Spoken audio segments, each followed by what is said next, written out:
Alors, vraiment, la diffusion aujourd'hui sur des plateformes numériques, que ce soit celle de la TSR ou Culture Box aujourd'hui, n'est quasiment plus du défrichage. C'est-à-dire que c'est devenu aujourd'hui quelque chose d'assez courant.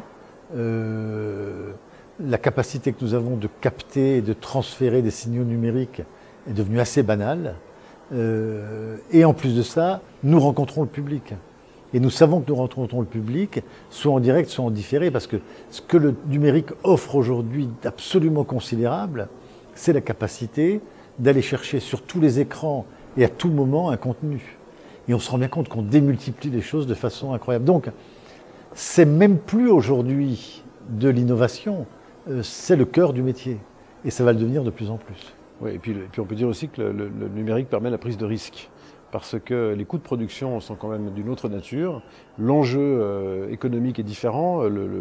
Par exemple, en Suisse, nous, on ne peut pas faire de publicité sur Internet, donc on n'est pas du tout dans une logique de pure audience. On est dans une logique vraiment de recherche et d'expérimentation, notamment de qualité. Et on se rend compte avec le numérique qu'il y a des possibilités qu'on ne pouvait pas envisager avant. On a plein d'exemples qu'on peut citer qui, au fond, qui sont des opérations possibles parce que nous sommes dans une logique numérique. Certaines, d'ailleurs, d'entre elles commencent sur le web et se prolongent sur les antennes traditionnelles parce qu'elles ont rencontré un public.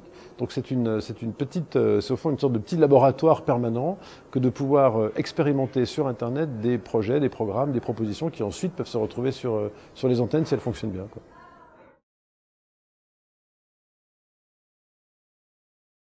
Les enjeux, c'est de toucher, au fond, différents types de publics à différents moments.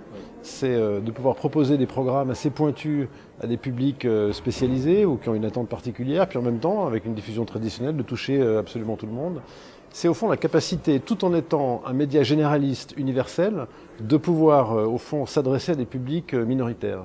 Et c'est un équilibre fragile, subtil, essentiel. Et je pense qu'aujourd'hui, le numérique tel que pratiqué par les chaînes publiques, avec, disons, je crois, pas mal de convictions et de talent, eh bien, il permet, au fond, de faire ce grand écart, une diffusion massive pour tout le monde et des publics très pointus pour des programmes spécialisés. Et si vous voulez, ce soir, nous sommes dans l'expression de ce qu'est une chaîne publique, ou ce que sont deux chaînes publiques. Ce que nous venons de faire ce soir, ici à Pleyel, de la manière dont nous le faisons, et comme le dit fort justement Gilles, en nous adressant à tous les publics, on est au cœur de la mission du service public. Et on peut dire, si la différence doit être recherchée, que ce que nous faisons ce soir, deux chaînes privées françaises et suisses ne le feraient jamais. Et on est bien dans cette qualité, dans cette capacité à diffuser un large public, mais aussi à conserver demain, à diffuser ultérieurement. On est dans quelque chose qui est de notre mission, et je dis bien pas obligation, mais de notre mission.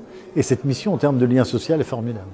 Et puis, si je peux compléter, elle ne se limite pas à des opérations, disons, pour des cultures, pour des publics très cultivés ou des opérations très pointues. On a par exemple des opérations de divertissement ensemble qui s'inscrivent dans la même logique. On a fait le gala de la francophonie à l'occasion du sommet de la francophonie à Montreux. On envisage une opération semblable à Dakar pour le prochain sommet. On a des projets dans le domaine de la fiction, comme on l'a évoqué. On a des projets dans le domaine, par exemple, de l'évasion. On a fait ensemble le Tour du Cervin. Donc, au fond, ces collaborations entre chaînes, au fond, qui se ressemblent d'une certaine manière, qui ont le même ADN, ça permet d'embrasser non seulement tous les publics, mais tous les domaines. Et ça, c'est important de le dire parce que le service public, c'est pas spécifiquement une offre sur une seule zone thématique, c'est véritablement une palette très large. Et donc là, ce soir, on est là dans cette magnifique salle avec une des expressions de ce partenariat possible, quoi.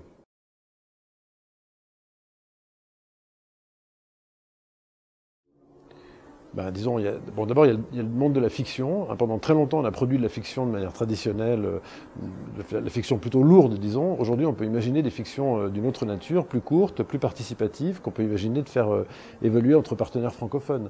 L'Heure du secret qu'on a tourné en Suisse, avec une comédienne, par exemple, canadienne, on peut imaginer demain que Radio-Canada décide de prendre la suite de L'Heure du secret, qui serait cette fois tournée au Canada avec une participation suisse, pour prendre cet exemple.